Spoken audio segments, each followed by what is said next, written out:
2 ইঞ্চি 200টা কম একটা দাগ দেবো এখানে, 2 ইঞ্চি 200টা দাগ দেবো এখানে দিয়ে দাগটা আমরা সোজা করে দেবো।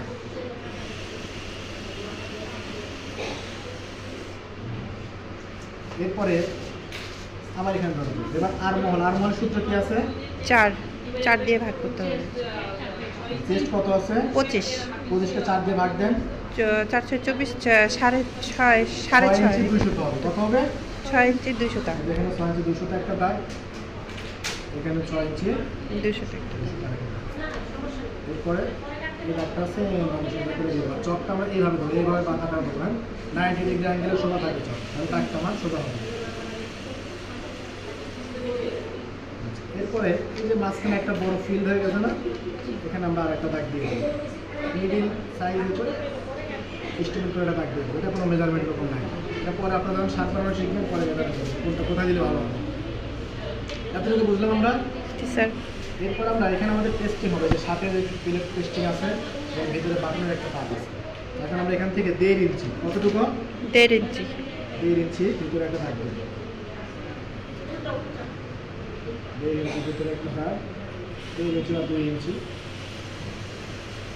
ছোট সার জন্য আমি 1.5 ইঞ্চি দিলাম, বড় হলে 2 ইঞ্চি দিলাম নাকি? জি স্যার। দেওয়ার পরে বড় স্কেল থাকলে 2টা দাগ দিলেই হয়ে যাবে।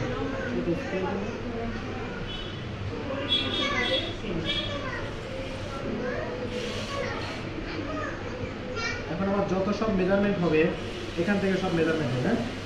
এখানে একটা বাদ রাখলাম 200টা বা 1/2 ইঞ্চি। এটা বাদ রাখলাম কারণ হচ্ছে আমার যে বাটতে হবে না, বাটনটা কি কর্নারে আছে না মাঝখানে আছে? ঠিক বাটনটা এরকম মাঝখানে আছে, বাটন হোলটা মাঝখানে, এই জন্য এটা রাখতে হবে। বাট এখানে হবে না। এখানে কেন হবে না? এখানে আছে কি শোল্ডার, কলার জড়াব, এখানে কোনো বাটন আছে এই লেভেলে না, এখানে হবে না। এখন এখানে যে শোল্ডার ডাউন যেটা দিয়েছিলাম কত? 2 ইঞ্চি 200টা কম দিয়েছিলাম না? জি। এদিকেও সেম মেজারমেন্ট, এদিকে 2 ইঞ্চি 200টা কম, এদিকে 2 ইঞ্চি 200টা কম দেওয়ার পরে এখানে একটা লাইন দিই। এরপর শোল্ডার কত আছে আমার? 12। 12 হাত কত হবে? 6। এই যে এখান থেকে আমরা শোল্ডার 6 যাব, যাওয়ার পরে 1/2 ইঞ্চি যাবো সুইং এলাম। ওকে, এবার চেস্ট কত আছে বলেন তো? 25। 25 4 ভাগের 1 ভাগ কত হবে? 4 × 6 = 24। 6 একটু বেশি। 200টা, তাই না? 6 ইঞ্চি 1 2 200 এখান থেকে। তারপরে নিচে এই মাপটা কত আছে?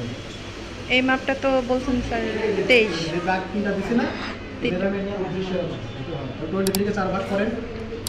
4 × 6 = 24। 6 একটু বেশি। 200টা কম হবে। কম হবে। আচ্ছা, এটা হচ্ছে মেন মাপ ছিল। এরপর 1 ইঞ্চি লুজ দেব না আমরা? জি স্যার। মিনিমাম 4 ইঞ্চি লুজ দিতে হবে। তারপর 200টা হচ্ছে সুইং এলাম, এখানেও সেম 1 ইঞ্চি লুজ 200টা সুইং এলাম। তারপর নিচে কত আছে প্রথমে? 26। 26 কে 4 ভাগ করেন। 4 × 6 = 24।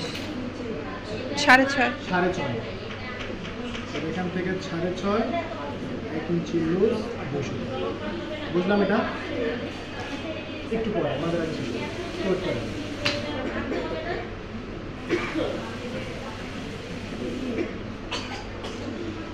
এটা মিলাই দিলাম। হ্যাঁ, তারপরে যে শেপ কাট ধরে শেপ কাটটা করবো, এগুলো হচ্ছে শেপ কাট দিয়ে দিতে হয়, ঠিক আছে? এইভাবে ধরে